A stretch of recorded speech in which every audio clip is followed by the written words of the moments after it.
Alright, hello everybody. So what you're going to want to do first is open Adobe Premiere. And you're going to want to import your video file of the part of the animatic that you're going to be doing. So I have mine in here. And the first thing you're going to want to do is convert this to 12 frames per second. So in this box, you're going to right click. You're going to go up to Modify and then Interpret Footage. You're going to have this dialog pop up, and it's going to automatically come up with use this frame rate from this file. You're going to want to click Assume this frame rate, and you're going to type in 12 FPS, and you're going to click OK. So the next thing you're going to want to do is drag this file into your timeline. So now you should see it in your preview video, and in the bottom right-hand corner, you're going to see this number. And mine is 1 minute, 39 seconds, 4 frames. The next thing that you're going to want to do is figure out how many frames or images is in this. What I like to use is this online frame calculator. So I will post this link for you guys to get to. And you're going to type in your frame rate, which for us is 12. And then mine is 1 minute, 39 seconds, and 4 frames.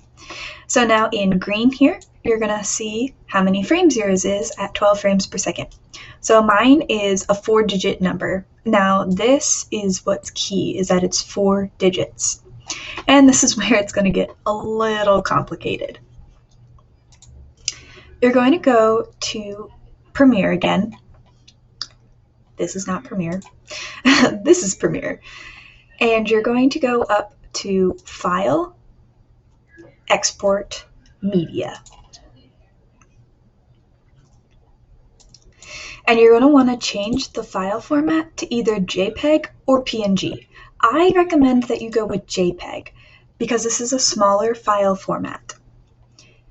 The next part is probably the most important part of all. I already did this to make sure that I was doing it correctly, so I already have all these files populated here. However, what you're going to want to do for the naming convention is type your name, and for us it would be scene 0, whatever number scene you're working on right now. I'm working on 4, so I did 4 and then underscore. Since I have a 4-digit number, I am not going to type any additional zeros. And as you can see, since I've already done this, Premiere has already automatically imported 4 zeros. And then since I have a 4-digit number, at the end, they're all populated with numbers, not just zeros. If I had a 3-digit number, like 300 frames, then I would have to type a 0 here and then hit go. Well, save or whatever. And then it would fill in all the rest of the numbers. If you have too many digits or too few digits, this will not work in Maya. So it's very critical that you save this correctly. And since I already did this, I'll just cancel that. And then you're going to want to hit export. And that will take like a minute, 2 minutes, depending on how long your recording is. So I'm going to click the X. And then you're going to want to open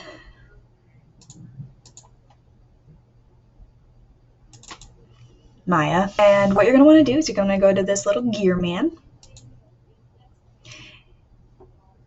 And you're going to want to change your frame rate to 12 frames per second. Going to hit save.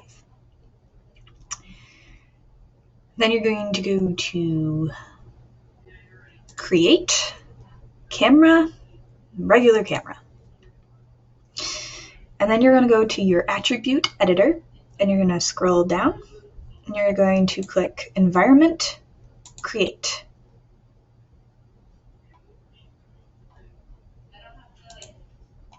Okay, well that's...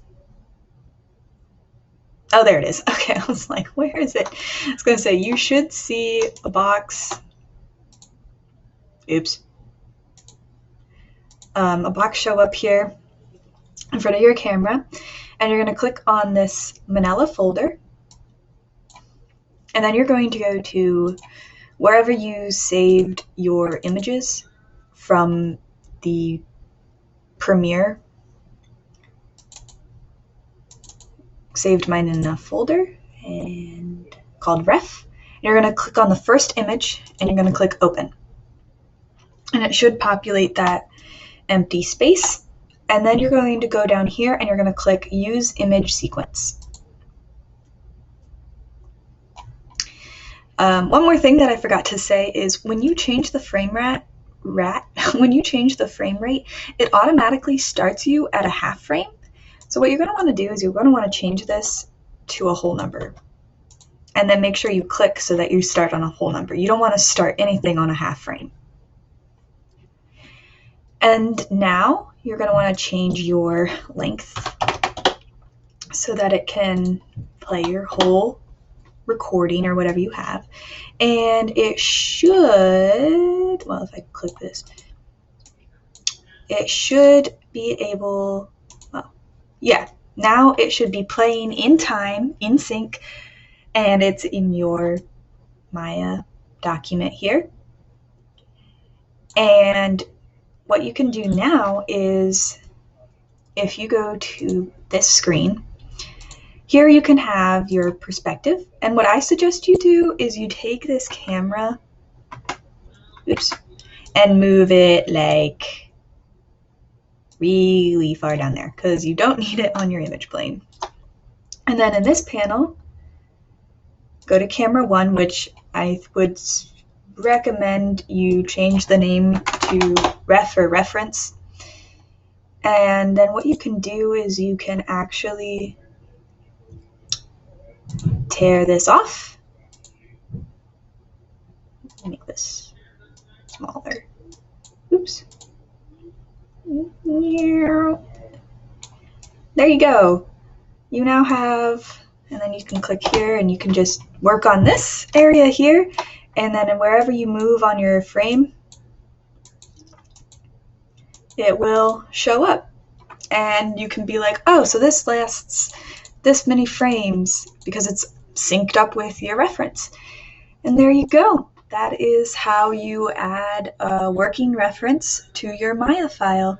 I really hope that this helps you guys. And if you want me to do any other video tutorials like this, or if you have any other questions at all, feel free to reach out to me on Discord or however, and I'll do my best to answer it for you guys. So